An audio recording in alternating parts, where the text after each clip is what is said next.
Welcome to my channel KD maths. Dear students, हमने last lecture आपका लिया था rank of matrix. Rank of matrix वाला topic मैंने पूरा ऊपर आपको क्या करा था, पूरा कंप्लीट करा चुका हूँ। आज मैं आपको एक न्यू टॉपिक कराऊंगा, होमोजीनियस लीनियर इक्वेशंस। तो जैसे आपने 9th एंड 10th क्लास में लीनियर इक्वेशन पढ़ी है ना, तो उनको ही सोल्व करना बाय किसके द्वारा, रैंक ऑफ मैट्रिक्स के द्वारा। रैंक ऑफ मैट्रिक्स उस इक्वेशन के क्या सोल्यूशन होंगे, ठीक है ना। तो सबसे पहले आपको पता होना चाहिए कि होमोजीनियस क्या होता है, फिर नॉन होमोजीनियस लीनियर इक्वेशन क्या होता है। तो सबसे पहले जो आज का today topic is homogeneous linear equation. तो हमारा टॉपिक है आज क्या है,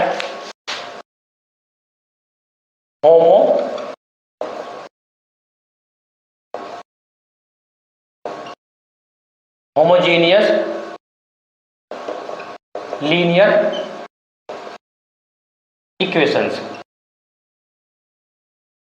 ये हमारा टॉपिक है आज का, यानी होमोजीनियस लीनियर इक्वेशन। तो आइए देखते हैं आपका टॉपिक क्या है। तो सबसे पहले हमने क्या किया कि लेट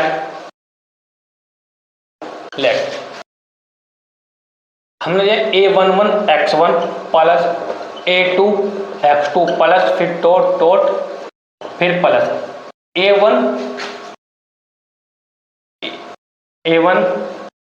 a11 a12 a1n, साथ में xn इक्वल टू कितना 0।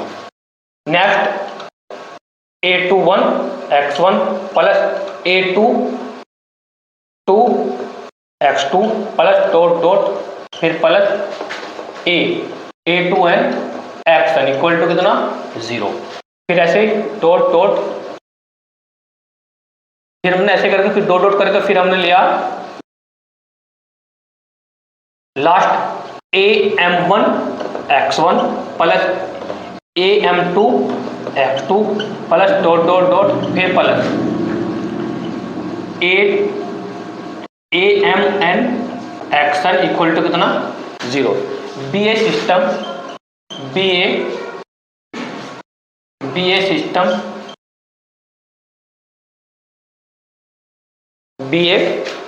हमारा BA सिस्टम ऑफ, देखो ये कितनी इक्वेशन है टोटल, देखो 1 इक्वेशन 2 इक्वेशन 3rd इक्वेशन, कितनी टोटल है, नहीं a11 a21 ऐसे am1, टोटल इक्वेशन क्या है कि m equation. BA equation of m homogeneous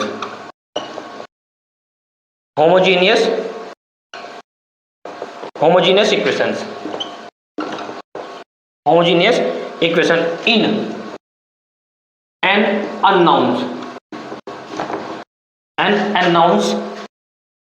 से x1 x2 डॉट कितना xn, x1 x2 डॉट कितना xn। अच्छा एक बात ध्यान देना, देखो ये एक वर्ड आया कि n अननाउंस किसको बोलते हैं कि जिसकी आप वैल्यू फाइंड करनी है, यानी x1 x2 डॉट कितना xn, जितने भी आपके पास वेरिएबल होते हैं उन सबको क्या बोलते हैं, अननोन नंबर्स, ठीक है ना। Homogeneous equation and unknown numbers, ठीक है ना। लेट, अब हमने लेट किया कि हमने माना कि ये जो है इसको हमने क्या किया, लेट किया कि a इक्वल टू, मैंने लेट किया कि हम क्या करेंगे, जो आपके पास इन x1 x2 x3 dot xn जितने भी कोफिशिएंट, हम इसको ऐसे रखेंगे लेट करके ब्रैकेट में, इसमें लेट कर लेंगे, इसको हमने मान लिया कि a है, ये क्या मान लिया हमने a, फिर a12 यानी इन इक्वेशनों को किस फॉर्म में लिखना आपको, मैट्रिक्स फॉर्म में, ऐसे फिर डॉट कितना a1n, फिर ऐसे a21 a22 डॉट कितना आएगा a2n, ऐसे फिर डॉट फिर लास्ट में कितना आएगा am1 am2, ऐसे डॉट कितना हो जाएगा amn। बताया था कोई प्रॉब्लम। फिर उसके बाद ये हो गया, उसके बाद हमारे पास फिर x, जो कैपिटल X है, जो कैपिटल X लेंगे तो वो होगा x1 x2 ऐसे डॉट कितना हो जाएगा xn तक। उसके बाद नेक्स्ट जो हमारे पास बचा, जिसको बोलते हैं नल मैट्रिक्स, जिसको बोलते हैं आप क्या, नल मैट्रिक्स, ठीक है ना। जो हमारे पास है वो कितना होगा आपके पास 0 0 फिर 0 ऐसे डॉट कितना लास्ट में कितना 0। आप जरा बताओ ये कितनी ऑर्डर का मैट्रिक्स है आपका, देखो 1 2 3 कितनी होगी, m गुणा n, यानी इस मैट्रिक्स से जो ऑर्डर होगा कितने ऑर्डर का होगा, m क्रॉस n का। ऐसे ही ये क्या होगा, x1 x2 डॉट कितना होगा, कितनी रो होगी 1 2 3 कहाँ तक n तक, n क्रॉस 1। ऐसे ये भी कितना होगा, देखो ये कितनी हमारे पास है जीरो जीरो जीरो कहाँ तक है ये कहाँ तक है आपके पास, ये कहाँ तक है, m तक है, यानी कितने ऑर्डर का होगा आपके पास ये m क्रॉस कितना 1 का। यानी कहने का मतलब ये है ये एक मैट्रिक्स हो गया, ये भी एक मैट्रिक्स है, ये भी एक मैट्रिक्स है, बट ये आपको मैट्रिक्स है, ये कितने, ये इसको बोलते हैं कॉलम मैट्रिक्स, इसको भी क्या बोलेंगे आप, कॉलम मैट्रिक्स। बताया तक कोई प्रॉब्लम। अच्छा, अब जो हमारे पास जो हमारे पास ये मैट्रिक्स बना, इस ए को बोलते हैं कोफिशिएंट मैट्रिक्स। क्या बोलते हैं इस ए को भाई, कोफिशिएंट मैट्रिक्स। तो जो हमारे पास सिस्टम है, तो जो हमारे पास सिस्टम है ये वाला, ये सिस्टम है, इस सिस्टम को ऐसे लिख सकते हैं, the given system, the given systems can be written as, इसको ऐसे लिख सकते हैं कि ए एक्स इक्वल टू कितना 0, ए एक्स इक्वल टू कितना 0। अब ध्यान देना, देखो अब आपके पास ये मैट्रिक्स है, अगर आपके पास देखो, अगर आपके पास ये ए एक्स इक्वल टू कितना, इस फॉर्म में कोई भी लीनियर इक्वेशन है, अगर इधर के आपके पास 0 है, उसको बोलेंगे आप होमोजेनियस लीनियर इक्वेशन। क्या बोलेंगे उसको भाई, homogeneous linear equation. For example देखो जरा, जैसे मेरे पास है कि 2x1 plus 3x2 plus 5x3 equal to कितना 0, ये एक आपके पास क्या है, होमोजेनियस इक्वेशन है भैया। ठीक है, यहाँ तक बताइए कोई प्रॉब्लम। अब जो ए होता है, इस ए को बोलते हैं हम, जो ए होता है इस ए को बोलते हैं हम कोफिशिएंट मैट्रिक्स। क्या बोलते हैं इसको भाई, अच्छा ये ध्यान रखना, इसको क्या बोलते हैं, कोफिशिएंट मैट्रिक्स। बहुत इंपॉर्टेंट टॉपिक, बहुत इंपॉर्टेंट बात है, ये बार बार आएगा word coefficient matrix. Coefficient matrix क्या होते हैं, जो हमारे पास सिस्टम्स देगा, जितने भी लीनियर इक्वेशन देगा, उनके जो कोफिशिएंट्स होंगे a11 a12, उस चीज के बाद जो मैट्रिक्स बना, उस मैट्रिक्स को क्या बोलते हैं आप, कोफिशिएंट मैट्रिक्स। बताया यहाँ तक कोई प्रॉब्लम। अच्छा, एक तो हो गया ये तरीका। अब उसके बाद दूसरा शॉर्ट, देखो शॉर्ट तरीका क्या है, यहाँ पे देखना छोटी सी बात, अगर आपके पास ए एक्स इक्वल टू कितना है 0 है, एक मिनट, ए एक्स इक्वल टू कितना आपके पास, ये माने B, A X equal to कितना आपके पास बी। देखो यहाँ पे अगर आपके पास ऐसे है कि ए एक्स इक्वल टू कितना बी है, आपके पास ये कोई सिस्टम है, अगर आपके पास बी की वैल्यू कितनी हो 0, और अगर आपके पास बी की वैल्यू नॉट इक्वल टू कितना हो 0, ध्यान देना, अगर b की वैल्यू कितनी है 0, और अगर b की वैल्यू नॉट इक्वल टू कितना है 0, तो इसको बोलेंगे आप होमोजीनियस। ठीक है, उसको बोलेंगे क्या, नॉन होमोजीनियस, नॉन होमोजीनियस। बताया यहाँ तक कोई प्रॉब्लम। यानी कुल मिलाकर जो सिस्टम्स होगा आपके पास ए एक्स प्लस बी, जैसे आपने 12th क्लास में पढ़ा है कि जो हमारे पास लीनियर इक्वेशन देगा था, उनको मैट्रिक्स फॉर्म में लिख दिया, मैट्रिक्स फॉर्म में लिखने के बाद आपके पास सिस्टम बना ए एक्स इक्वल टू कितना बी, अगर बी की वैल्यू कितनी जाती है आपके पास 0, तो क्या कहलाता है आपके पास वो homogeneous linear equation. Otherwise B not equal to 0, तो क्या कहलाता है आपका नॉन होमोजीनियस लीनियर इक्वेशन। ये वाला टॉपिक आपको नॉन होमोजीनियस वाला हम नेक्स्ट वाली वीडियो में कराएंगे आपको। यहाँ तक बताइए कोई प्रॉब्लम है तो बताइए यहाँ तक।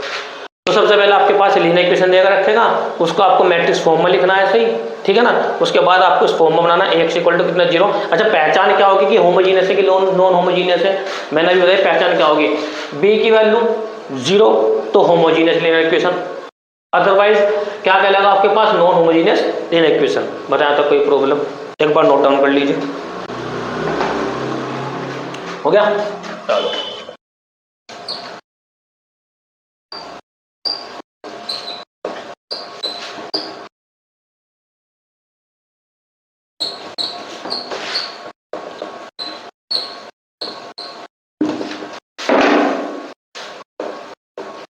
अब जो हमारा टॉपिक है नेक्स्ट, ये तो मैंने टॉपिक बताया आपको होमोजेनियस क्या होता है। अब इसको सोल्व करने का मेथड्स क्या है, working rule,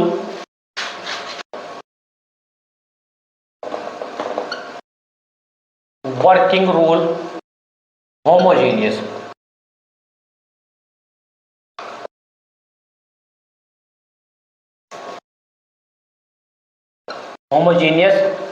linear equation, working rule homogeneous linear equations. अच्छा, इसका एक दूसरा नाम भी है, और दूसरा नाम है, देखो नाम तो है पहले वर्किंग रूल होमोजेनियस लीनियर, यानी इसको कैसे कैसे सोल्व करना आपको। अच्छा, दूसरा नाम है, इसका दूसरा नाम हमारा है कि consistency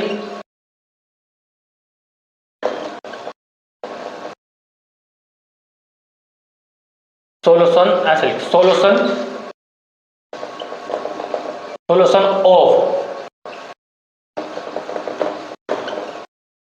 consistency and non consistency.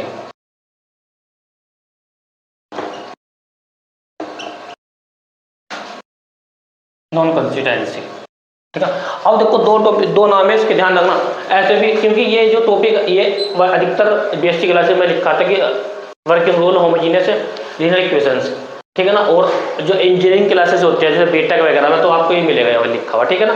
तो ये जो टॉपिक है सभी के लिए अवेलेबल है, ठीक है। तो अब देखो क्या होता है इसके लिए, तो ये आपकी एक तरीके से पूरा का पूरा ये भी टॉपिक है और एक तरीके से ये भी आपका पूरा का पूरा होगा कि आपका एक टॉपिक होगा, दोनों का नाम एक ही है, जरा समझना। सबसे पहले देखो हमारे पास एक मैट्रिक्स होगा, सबसे पहले मैंने लेट किया, लेट हमने मान लिया कि a1 x1 plus a2 x2 plus a3 x3 equal to कितना 0। a2 हाँ a1 a2 हो गया, तो b1 x1 plus b2 x2 plus b3 x3 equal to कितना 0। Next c1 x1 plus c2 x2 plus c3 x3 equal to कितना 0। अच्छा ये मैंने एक सिस्टम BA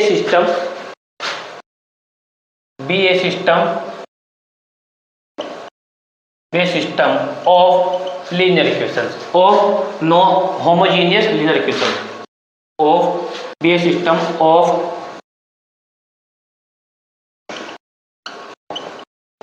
होमोजेनियस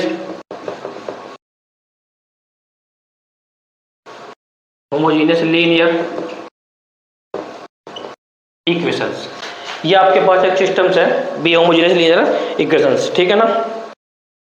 हाँ तो बताइए द अबव सिस्टम, सबसे पहले जो आपके पास इक्वेशन देगा the above system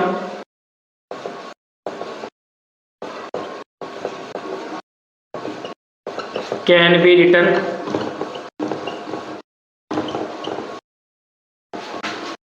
matrix form, can be written matrix form से, यानी कैसे उसको क्या कहते हैं, देखो सबसे पहले कैसे लिखेंगे इसको, मैट्रिक्स फॉर्म क्या बनेगी AX इक्वल टू कितना 0, या 0 बोल सकता है, नल मैट्रिक्स बोल सकते हैं। AX इक्वल टू कितना 0, वेयर A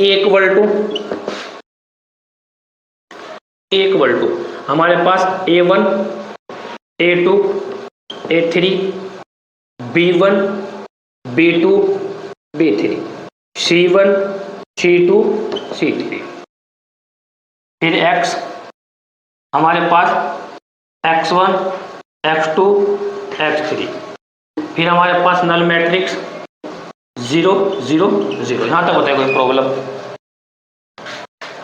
यहाँ तक बताइए कोई प्रॉब्लम है, हो गया। एक बार नोट डाउन कर लीजिए यहाँ तक,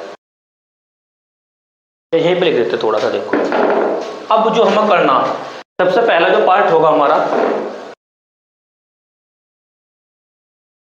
देखो अब आपको जो करना है यहां तक कोई problem.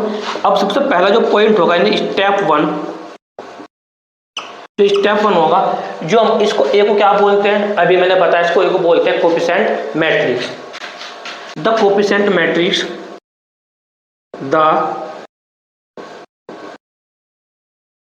Coefficient matrix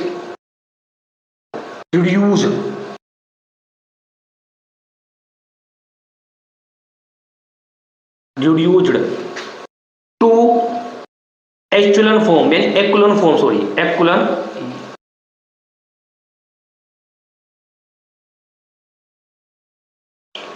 echelon form। तो ध्यान देना कि जो भी मैट्रिक्स होगा सबसे पहले आपको क्या करना, उसमें रिड्यूस करना किसमें, एचेलॉन फॉर्म में, ठीक है। किसमें रिड्यूस करना आपको, यहां से एचेलॉन फॉर्म में, हो गया यहां तक नंबर 1। उसके बाद स्टेप नंबर 2, जब आपने इसको किसी भी मैट्रिक्स को किसी में रिड्यूस कर दिया आपने एचेलॉन फॉर्म में, तो नंबर 2 जो बनेगा, नंबर 2 हमारा रैंक इफ, ध्यान देना, देखो point, if rank of A if reduce कर दिया, यहाँ तक एचेलॉन फॉर्म रिड्यूस करने के बाद एक काम कर दे, echelon form matrix reduce to echelon form and find rank. क्या करना फाइंड आपको? रैंक। पहले यहां तक नोट डाउन कर लीजिए आप, यहां तक नोट डाउन कर लीजिए पहले।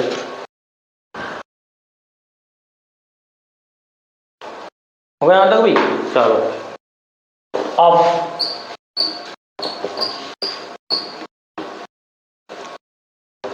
पहला स्टेप खत्म हो गया आपका। सेकंड स्टेप में क्या करना अब आपको, देखो सेकंड स्टेप क्या करता है, जब रिड्यूस कर लिया तो यहां से रैंक निकालने, if rank A equal to N. N क्या होता है? एन मैंने बताया नंबर ऑफ अननाउन। एन का मतलब होता है नंबर ऑफ अननाउन, पूरा लिख लेते हैं, नंबर्स ऑफ अननाउन। अननाउंस कौन है? जिसकी आपको वैल्यू निकालनी है x1 x2 x3, यानी इसका मतलब क्या है, दैट इसका मतलब है x1 x2 कितना x3, ये है नंबर ऑफ अननाउन। अगर इफ, देखो ध्यान देना कि इफ यदि हमारे पास rank of A equal to n, number of unknowns आ जाए x1 x2 टोटल कितना x3 आ जाता है, तब क्या करना आपको, देखो कि तो if rank of equal to number of unknown, then the given system systems consistent, देखो कंसिस्टेंट भी होगा and consistent comma no linear independent solution, no linear independent,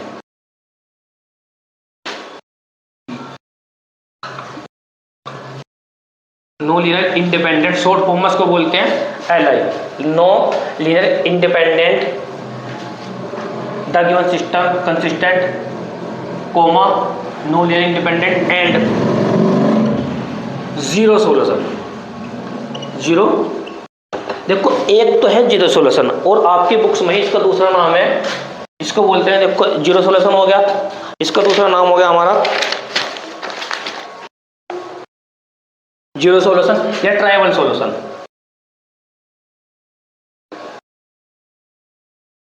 tribal solution. Third नाम होगा नल सॉल्यूशन, नल सॉल्यूशन,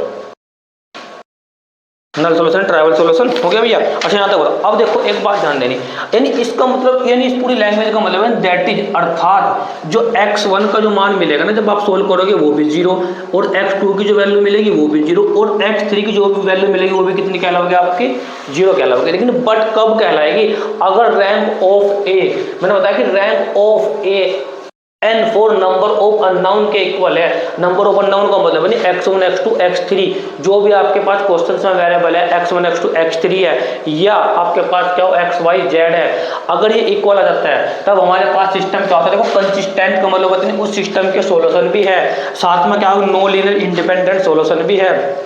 उसके बाद हमारे पास उस and साथ में क्या बोलेंगे उसको, zero solution, trivial solution and null solution, ठीक है ना। जीरो सॉल्यूशन भी बोलते हैं, ट्राइवल सॉल्यूशन भी बोल सकते हैं, एंड नल सॉल्यूशन भी बोल सकते हैं। बताएं यहाँ तक कोई प्रॉब्लम? अच्छा आगे देखते हैं, ये आपका पहला स्टेप खत्म हो गया। अब बात करते हैं next step, step number third, last का स्टेप, स्टेप नंबर थर्ड।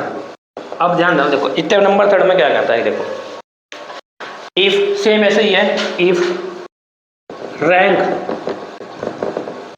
ए, हमने मैट्रिक्स रैंक निकाली ए, अब तो इक्वलिटी, बट ऐसे भी तो हो सकती है नॉट इक्वल टू हो सकती है, नॉट इक्वल टू कितना एन, एन का मतलब वही मैंने अभी बताया आपको, numbers of unknowns, numbers of unknown का मतलब होता है x1 x2 x3, ठीक है ना, equal to full stop the given systems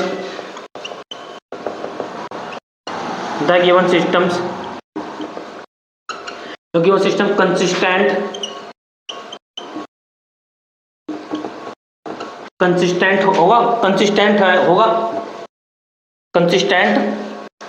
comma linear independent LINE linear independent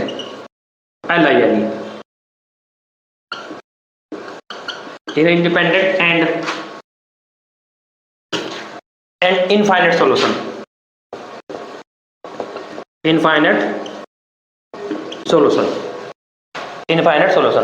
अब इस वर्ड को समझना आपको। देखो मैंने लिखा कि अगर रैंक निकाल दी मैट्रिक्स ए की, यानी रैंक ए का मतलब कोएफिशिएंट मैट्रिक्स की आपने रैंक निकाल दी। रैंक निकालने के बाद अगर आपके पास उसकी वैल्यू कितनी आ रही कि रैंक, तो देखो सपोज करो रैंक तो आप क्या है 2, अननोन नंबर कितना दे रखा 3, तो इसका मतलब क्या होगा कि 2 नॉट इक्वल टू उसको हो जाएगा 3 के। जब ऐसी कंडीशन उत्पन्न हो जाएगी तो हमारे पास जो सोल्यूशन होएगा, तो हमारे पास सोल्यूशन क्या होगा, इनफाइनाइट सोल्यूशन। क्या होगा आपके पास, इनफाइनाइट सोल्यूशन। अच्छा निकालना कैसे इनफाइनाइट सोल्यूशन को समझना। देखो अब जरा ध्यान देना कि नंबर ऑफ अननोन आपके पास 3 है, जो आपके पास नंबर ऑफ अननोन कितने हैं 3 है, और रैंक कितनी आई 2 आई। तो जो लीनियर इंडिपेंडेंट जो सोल्यूशन होगा ना, देखो एक वर्ड आ रहा है लीनियर इंडिपेंडेंट, वो होगा 3 माइनस के 2 इक्वल टू कितना 1। यानी आपको क्या करना, 3 माइनस के 2 इक्वल टू कितना 1 जो चूज करना। देखो इंडिपेंडेंट स्वतंत्र है, अपनी तरफ से कुछ भी चूज करना आपको, यानी आपको क्या करना है, एक तरीके से चूज करना भाई, बताया तो कोई सेलेक्ट करना आपको, चूज बताया था। यानी ये एक तरीके से ये आपको सेलेक्ट करना है, चूज करना आपको, अपने तरफ से रिलेक्ट करना है, अपने तरफ से मानना आपको कि जितने भी होंगे 3 minus two equal to 1 choose करना। सपोज करो आपके पास ऐसा हो कि नंबर ऑफ अननोन तो 4 है और रैंक आया आपके 2 इक्वल टू कितना होगा, फिर आपके पास 2, यानी 2 क्या होंगे, लीनियर इंडिपेंडेंट सोल्यूशन होंगे। अब 2 लीनियर इंडिपेंडेंट सोल्यूशन होंगे तो इसके लिए आपको 2 सेलेक्ट करने पड़ेंगे, 2 चूज करने पड़ेंगे इसके लिए भाई आपको। फिर आप क्या करोगे, 2 चूज करोगे आप। बताया तो कोई प्रॉब्लम, बताइए हो गया। तो अब मैंने देखो आपको बताया कि होमोजेनियस इक्वेशन मैंने आपको बताया क्या होता है, ठीक है ना। अब मैं इस पे बेस्ड आपको क्वेश्चंस कराऊंगा, ठीक है ना। तो पहला आप इसको एक बार नोट डाउन कर लीजिए, हो गया, नोट डाउन कर लीजिए।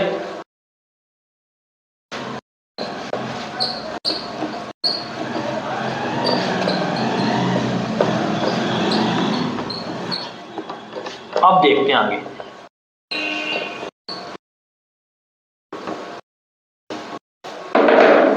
देखो इसमें मैं आपको क्वेश्चंस करा रहा हूं, ठीक है, उसके बाद मैं आपको नेक्स्ट क्वेश्चन नेक्स्ट वाली वीडियो में कराएंगे। तो जैसे इसमें देखो हमारे पास सोल्यूशन करना, हमारे पास क्वेश्चंस है, एक क्वेश्चन लिख लेते हैं आपकी बुक्स का ही।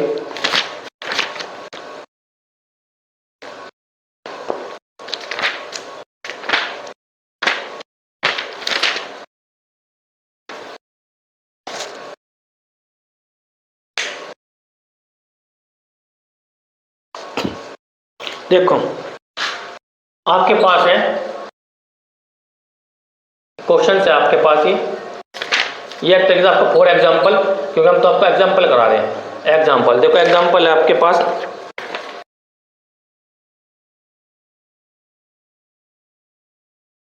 Solution the systems. एक सिस्टम दे रखा, उसको सोल्यूशन करना आपको। ये आपके पास है 2x1 minus 3y plus z equal to कितना 0। दूसरी क्वेश्चन है x plus 2y minus 3z equal to कितना 0। Next 4x minus y minus के 2z इक्वल टू कितना 0। ये आपके पास इक्वेशन है, देखो ठीक है ना। अब देखो इस सिस्टम को सोल्व करना by of rank of matrix है, यानी एक तरीके से आपको पता होना चाहिए। देखो कौन सी क्वेश्चन है कि गिवन इक्वेशन है कि आपके पास होमोजेनियस, क्योंकि इधर भी 0 इधर भी 0 इधर भी 0 है। मैंने बताया था किस फॉर्म में होना चाहिए कि ax इक्वल टू कितना 0 फॉर्म में होना चाहिए, ठीक है ना। तो ये क्या कहलाता है आपको होमोजेनियस इक्वेशन, ठीक है ना। अच्छा अब देखो, अब ये सोल्यूशन है इसका, ये आपको दे रखा, आपको फॉर एग्जाम्पल है आपके पास ही एक तरीके से। अब इसका जो सोल्यूशन है, सोल्यूशन अब सबसे पहले द गिवन सिस्टम, सबसे पहले लिखेंगे द गिवन सिस्टम्स। अब जो आपके पास गिवन सिस्टम है लिखेंगे 2x माइनस के 3y प्लस के z इक्वल टू कितना 0, फिर x plus 2y minus 3z equal to कितना 0, next 4x minus Y minus के 2z इक्वल टू कितना 0। ठीक है भैया। अब the given system can be written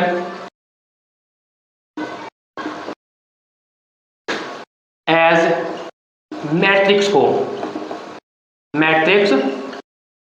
लिखेंगे मैट्रिक्स फॉर्म में। तो कितना आएगा, मैंने बताया था इनके कोफिशिएंट 2 माइनस 3 फिर 1, नेक्स्ट फिर 1 फिर 2 फिर कितना -3, नेक्स्ट 4 -1 फिर -2। ये कितना होगा आपके पास x y z equal to, ये कितना होगा आपके पास 0 0 0। इसको क्या लिख सकते हैं आप, a इसे क्या लिख सकते हैं x, इसको क्या लिख सकते हैं आप नल मैट्रिक्स, जीरो मैट्रिक्स। बताया यहाँ तक कोई प्रॉब्लम, यानी हमारे पास जो सिस्टम से बना, हमारे पास सिस्टम में बना क्या ax इक्वल टू कितना नल मैट्रिक्स। ये आपके पास क्या बना एक तरीके से सिस्टम। यहाँ तक बताया कोई प्रॉब्लम है तो, अगर आपको बताया यहाँ तक कोई प्रॉब्लम। अब देखो यहाँ तक कोई प्रॉब्लम कोई डाउट आप यहाँ से मेरे से पूछ सकते हैं। उसके बाद आगे क्या करना, अब आपको करना क्या है, इसको ए को क्या बोलते हैं, इसको क्या बोलते हैं, ए को बोलते हैं कोफिशिएंट मैट्रिक्स। अब सबसे पहले नाउ ए इक्वल टू कितना आपके पास, ए इक्वल टू आपके पास 2 -3 फिर 1 फिर 1 फिर 2 फिर -3 फिर 4 फिर -1 फिर -2। एक बार चेक कर लेते हैं कि -3 है फिर -3 है, चलो फिर -1 फिर -2। ओके, यहाँ तक कर लीजिए, पहले नोट डाउन हो गया। चलो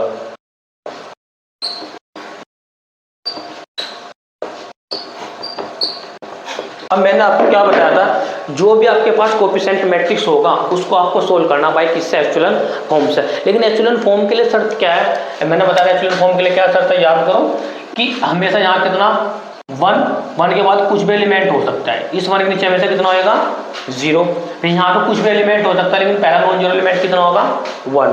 तो मैंने आपको बताया कि एचेलॉन फॉर्म क्या होता है, सेम वही प्रोसीजर। तो अब लेकिन बट मेरे पास तो यहाँ कितना है 2 है और यहाँ कितना 1 है, तो मैंने बताया था कि एचेलॉन फॉर्म तभी अप्लाई करेंगे, सबसे पहले यहाँ क्या बनाना पड़ेगा आपको 1। तो अब मैंने क्या किया कि जो ए मैट्रिक्स है, ए मैट्रिक्स रिड्यूस हो जाएगा, किस में रिड्यूस हो जाएगा ए मैट्रिक्स।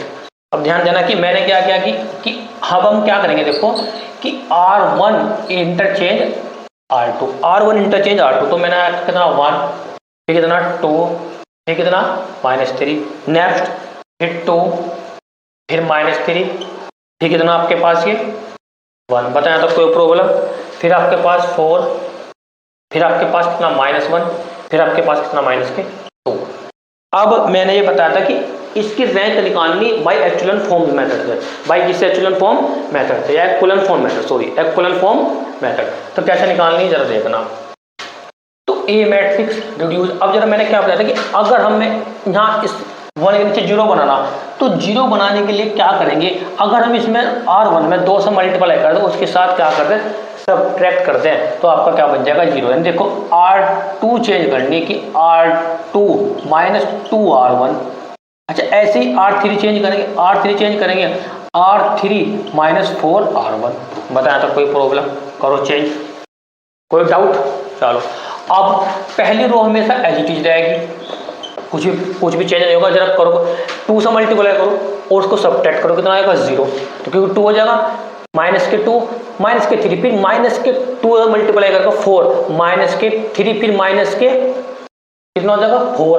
तो -3 फिर -4 तो कितना होगा -7। बताया था कोई प्रॉब्लम। नेक्स्ट फिर ये कितना आपके पास 1 कितने से मल्टीप्लाई करो ऊपर 2 से, और साथ क्या कर रहे सब्ट्रैक्ट कर रहे, तो 1 माइनस प्लस और 2 6 यानी कितना होगा टोटल आपके पास ही 7। बताया था कोई प्रॉब्लम। चलो आगे, अब 4 से मल्टीप्लाई करेंगे 0। अब जब 0 हो गया तो इसमें मल्टीप्लाई किससे कर रहे हैं 4 से, यानी -1 और फिर माइनस से कितना 8, तो माइनस से कितना हो जाएगा 9। अच्छा नेक्स्ट, फिर माइनस के 2, फिर माइनस के तो मल्टीप्लाई कर रहे हैं 12 हो जाएगा, माइनस माइनस प्लस, यानी माइनस के 2 और माइनस कितना आएगा, प्लस कितना आएगा 10। हाँ क्योंकि देखो R3 माइनस के 2, फिर 4 गुना माइनस के 3 12 और माइनस माइनस प्लस तो 10 बताया था, कोई प्रॉब्लम। अब फिर मैंने आपको एक बात बताई थी कि किसी भी मैट्रिक्स की का पहला नॉन जीरो, सॉरी किसी भी मैट्रिक्स का जो रो का एक्विवेलेंट फॉर्म्स है, रो का जो पहला एलिमेंट होगा वो क्या होगा, हमेशा नॉन जीरो 1 होगा हमेशा। तो 1 करने के लिए मैं इसको क्या करूँगा बताओ, मतलब क्या करूँ उसको कि इस रो को R2 को किससे डिवाइड कर दूँ कि आप कहोगे सर R2 अपॉन -7, कोई प्रॉब्लम। चलो आगे देखते हैं, करो डिवाइड। तो यहाँ पहली रो एज इट इज 1। अच्छा एक बात और ध्यान देना कि जब आप जो पहली रो होगी ना वो हमेशा हमेशा एक्विवेलेंट फॉर्म में सेम ही रहती है, उसको कुछ भी इंटरफेयर नहीं करना आपको, ठीक है। अच्छा नेक्स्ट हमारे पास हो गया भैया कि 0 हो गया। अच्छा यहाँ कितना होगा 1 हो जाएगा। अब यहाँ भी डिवाइड कर रहे हैं तो यहाँ कितना होगा आपके पास, यहाँ भी कितना हो जाएगा आपके पास 1, लेकिन बट किसका, माइनस का, क्योंकि -7 से क्या कर रहे हैं डिवाइड। यहाँ कितना हो जाएगा 0, यहाँ कितना माइनस के 9 और यहाँ कितना हो जाएगा 10। अब फिर मैंने बताया कि इस 1 के नीचे में से कितना आएगा 0 आएगा, बट यहाँ पर 1 आ गया, यहाँ पर 0 तो नहीं है, तो इस 0 बनाने के लिए क्या करना पड़ेगा इसको। तो अब देखो हम क्या करेंगे, तो ध्यान देना कि हमने क्या किया कि जो R3 चेंज है ना, R3 चेंज करेंगे, R3 माइनस क्या प्लस कर, हाँ हमारे प्लस कर दो, प्लस कर दें कितना 9R2, इससे इसके साथ जोड़ दो 900 गुना करके, यानी पहली दो रो एज इट इज। चलो 0 1 फिर हमारे से कितना 1। अब जरा करो 0, अब ऐड करो उसके साथ में, इसे ऐड करेंगे तो तब भी आ जाएगा, इसको ऐड करो तो कितना आ जाएगा, यहाँ पे 0 आ जाएगा। इसको ऐड करो, देखो ध्यान देना 9 से गुणा करो पहले, माइनस के 9 प्लस के 9 तो 0, 10 देखो 10 तो हो गए किसके ही, फिर प्लस के कितने हो गए 9, तो 10 और 9 कितने हो गए हमारे पास, देखो 10 प्लस सॉरी किसके 10 माइनस 9 तो कितना बचा हमारे पास 1, तो हमारे पास कितना बच गया यहाँ पे 1 बच गया। बताओ यहाँ तक कोई प्रॉब्लम है तो बताया तो कोई प्रॉब्लम। अब एक ध्यान देना ये कौन सी फॉर्म है, ये वाली अभी मतलब कौन सी फॉर्म में हो गया है, मैंने बताया था कि एक्विवेलेंट फॉर्म में चेंज हो सकता है ऐसे, या यहाँ पर ट्रायंगल मैट्रिक्स बोल सकते हैं, ठीक है ना, तो कह सकते हैं बट ऐसा नहीं। तो यानी मेरे पास होगा which is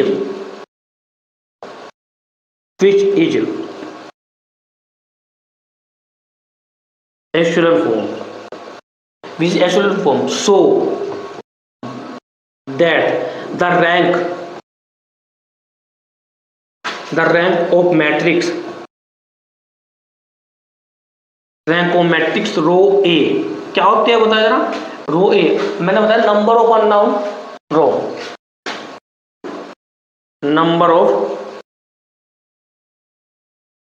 numbers of unknowns, number of row. अब से बता नंबर ऑफ रोज, अब रो कितनी 1 2 3 नंबर ऑफ टोटल 3 रो है, यानी इसकी जो रैंक होगी 3 होगी कि इक्वल टू किसके होगा 3 के। अब ये 3 इक्वल टू किसके हैं, ये इक्वल टू किसके n का मतलब क्या है, number of unknown, number n का मतलब होता है number of unknown, numbers of unknown. अब नंबर्स ऑफ अननोन का मतलब कितना नहीं x, y, z। बताया था कोई प्रॉब्लम। अब सिस्टम देखो जो गिवन सिस्टम्स अभी मैंने बताया आपको कि अगर रैंक इक्वल टू n किया जाता है तब सिस्टम्स क्या कहलाता है, कंसिस्टेंट भी होता है, साथ में क्या करते हैं उसके जीरो सोल्यूशन, ट्राइवल सोल्यूशन या नल सोल्यूशन। तो क्या होगा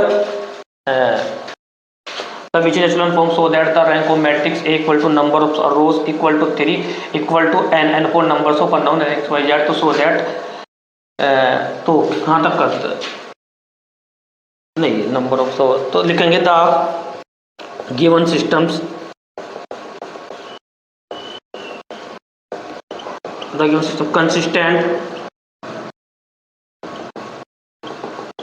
consistent and zero solution, trivial solution, null solution, zero solution. बताया था कोई problem, zero solution that is. अच्छा ऐसे वैसे जीरो सोल्यूशन कोमल वाला ऐसे लिख सकते हैं, नो लीनियर इंडिपेंडेंट सोल्यूशन, ये भी लिख सकते हैं। चलो लिख लेते हैं एक बार, जीरो सोल्यूशन ऐसे the given systems consistent comma no linear independent नहीं, एंड नो, ऐसे एंड नो लीनियर इंडिपेंडेंट,